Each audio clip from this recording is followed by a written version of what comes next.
the main starlet.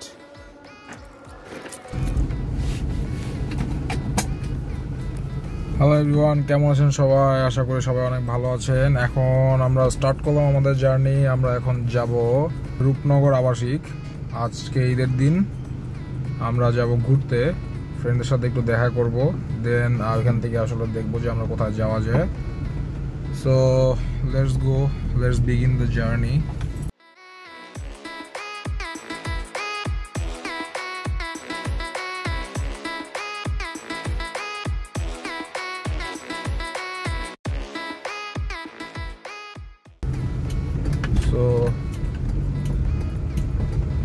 ঈদের দিন দেখে আজকে এলাকাটা অনেক নিরিবিলি, একদম কোনো গাড়ির কোনো প্রেশার নাই, এলাকাটা একদম ফাঁকা ফাঁকা লাগতেছে। বাট অলওয়েজ কিন্তু আসলে গাড়ির খুব প্রেশার থাকে এখানে, যদিও একদম ময়লা হয়ে রাস্তাঘাট পুরোটা ভরে গেছে। অ্যান্ড ঈদের নামাজ শেষ করে সবাই আসলে বাসায় ফিরতেছে এখন। সো অনেক সকাল সকাল বের হয়ে পড়ছি, জানি না রাস্তাঘাটের কি অবস্থা। তো আশা করি আসলে রাস্তাঘাট ফাঁকাই থাকবে এখন। আর এখানে ঈদের নামাজ হচ্ছিল বোঝা যাচ্ছে, যেহেতু মসজিদ আশেপাশে, সবাই আসলে ঈদের মোলাকাত করতেছে এলাকার ভিতরে, যার যার সাথে দেখা হচ্ছে, সবাই ঈদ মোবারক জানাচ্ছে। সো বাই দ্য ওয়ে, যে ফ্রেন্ডটার সাথে যাচ্ছি দেখা করতে রূপনগরে, সেই ফ্রেন্ডের একটা দোকান দিছে, যদিও নিউ দোকান একদম। সো এটা হচ্ছে দইয়ের দোকান। সো গাইজ, আমার ফ্রেন্ডটা আসলে জানে না যে আমি ওর সাথে দেখা করতে আসবো। সো এখন আমি ওর সাথে একটা প্র্যাঙ্ক করব। আমি ওরে ফোন দিব, ফোন দিয়ে আমি বলবো যে দোস্ত, আমার তো আজকে আসা হবে না, তোর সাথে আজকে আমার দেখা হবে না, অ্যান্ড তুই 2 কেজি দই প্যাকেট করে নিয়ে আয়, দেখি ও কি বলে। So let's do it guys. So guys, আসলে যেটার জন্য মেইনলি আসছিলাম, এই ফ্রেন্ডটাকে সারপ্রাইজ দিতে আসছিলাম, বাট হঠাৎ করে এসে দেখি যে ওই আসলে বিউবিটির সামনে দাঁড়ায় আছে। আমি এখানে গাড়িটা রাখলাম মাত্র, রেখে আমি ভাবলাম ওকে একটা ফোন দিব, ওর সাথে যে প্র্যাঙ্কটা করার কথা ছিল। সো প্র্যাঙ্কটা ফেল হয়ে গেল। So failed prank. কোথায়? কাল বাপি দিকে। ঈদ মোবারক বন্ধু। ঈদ মোবারক। সো এখন আমরা বন্ধুর তেল শেষ হয়ে গেছে গাড়িটা একদম বিউবিটির গেটের এখানে রেখে আমরা এখন কই যাব? আমরা সামনে যাব। আমরা এখন তেল আনতে যাবো। হ্যাঁ, তেল আনতে যাবো আমরা 23 ওদিকে যাব। সো খোলা তেল পাইলাম অবশেষে। সো বন্ধু বিপদে পড়ে গেছে, এখন খোলা তেল নিয়ে বাইক এসে ঢুকাবে, বাইকে ঢুকে স্টার্ট করা হবে বাইকটা। এটা আছি আমরা এখন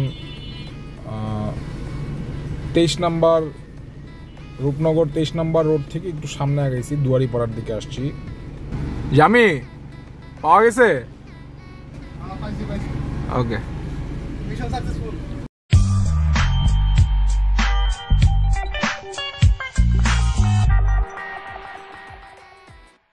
সো ঈদের দিনও চোরাই তেলের কারবারির কোনো বন্ধ নাই, কই যে যাবে মানুষ।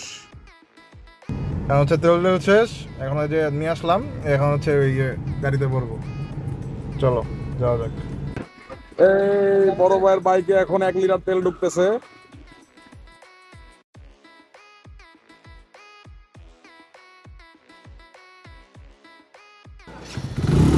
হ্যাঁ তাহলে গুড বাই, সাবধানে যাও। ওকে, টাটা। সো ওর গাড়িটা স্টার্ট করে পাঠাই দিলাম ওকে, ও এখন চলে যাচ্ছে যাত্রাবাড়ি। সো আমাদের প্ল্যানটা আসলে ফেল হয়ে গেছে। সো না পারলাম ওকে আসলে কোনো সারপ্রাইজ করতে, না পারলাম ওর সাথে কোনো প্র্যাঙ্ক করতে। আর আজকে এখন আসলে কোথায় যাব জানি না গাইস। সো এখন দেখি আশপাশ দিয়ে একটু ঘোরাঘুরি করব, আর একটু কোনো জায়গায় চা খাওয়া যায় কিনা একটু দেখবো। সো একটা ভালো চার দোকানে যেতে হবে। সো দেখি আসলে ঈদের দিন সবাই মোটামুটি বাড়িতে চলে গেছে, কেউই আসলে ঢাকা শহরে নাই।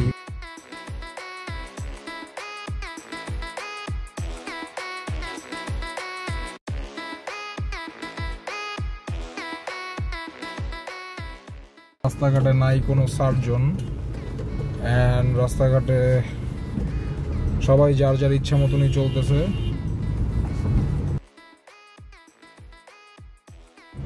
সো এখন যেহেতু 10 নম্বর পর্যন্ত চলেই আসছি, সো এখন আমাদের ফার্স্টে গ্যাস ভরতে হবে।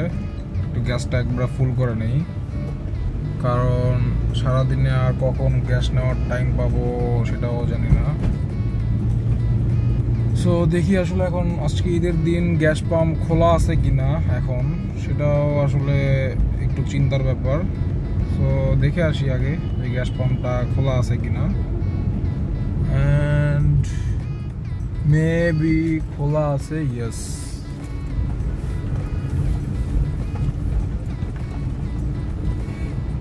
So let's take the gas first.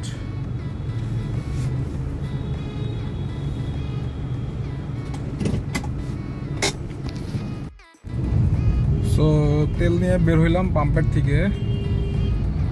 Already যেহেতু 62 কিলোমিটার চলছে, অ্যান্ড 336 টাকার গ্যাস ঢুকলো সিএনজি। এখন আমরা যাব বাসার দিকে, অ্যান্ড যেহেতু সারাদিন আর কোথায় যাওয়া হবে, গ্যাস কবে কখন নিতে পারবো জানি না, তাই গ্যাসটা নিয়ে রাখলাম সকাল সকাল। সারাদিন এখন টেনশনলেস থাকা যাবে। So let's go guys, take the ride.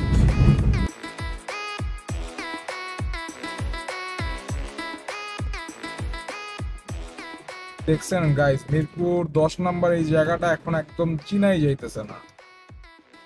কি অবস্থা থাকে এই জায়গাটার, অলওয়েজ যারা এখান দিয়ে আপনারা যান দেখতে পারবেন যে কি অবস্থা অলওয়েজ থাকে এই জায়গাটার, হেজি অবস্থা। তারপরেও এখনো ময়লা ঠয়লা পড়ে আছে, এগুলো যে আসলে সিটি কর্পোরেশন কেন এগুলো দেখে না জানি না।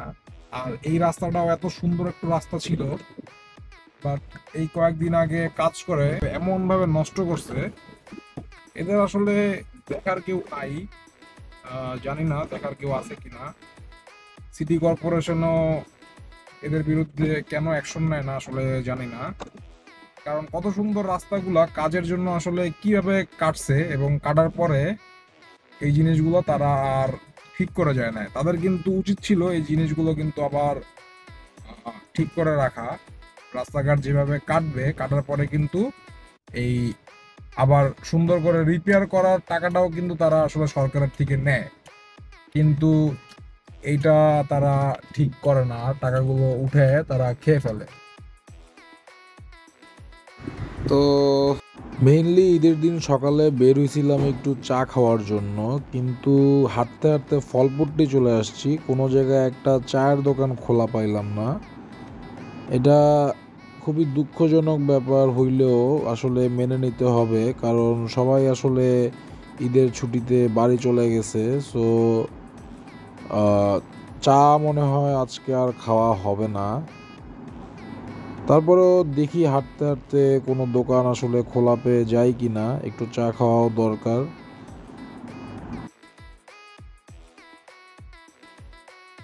অবস্থাটা একটু দেখাই। ঈদের দিন এখন 10টা বাজে, কেউ দোকানপাট খুলে নেয়। ওই যে ওইখান দিয়ে ওই পারে যে কটা দোকানপাট আছে দেখতে পাইতেছেন, সব বন্ধ।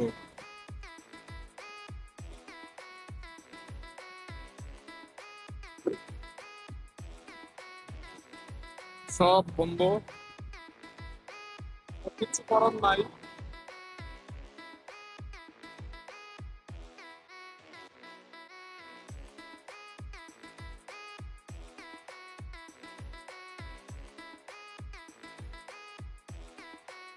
যাক, ভাবছিলাম বাসায় চলে যাব, হঠাৎ করে একটা দোকান দেখলাম, একটা দোকান খোলা পাইলাম। অবশেষে চা খেয়ে চলে আসলাম বাসায়, এবং এখন আবার বাসা থেকে বের হচ্ছি নারায়ণগঞ্জ সুবর্ণগ্রামের উদ্দেশ্যে ফ্যামিলি ট্যুর। যদিও বাবা যাবে, আমি এবং মা, আমরা তিনজনই যাচ্ছি। So let's start the journey. ডানে দিছি তো ভাই, ভাই আমি তো ডানে দিছি।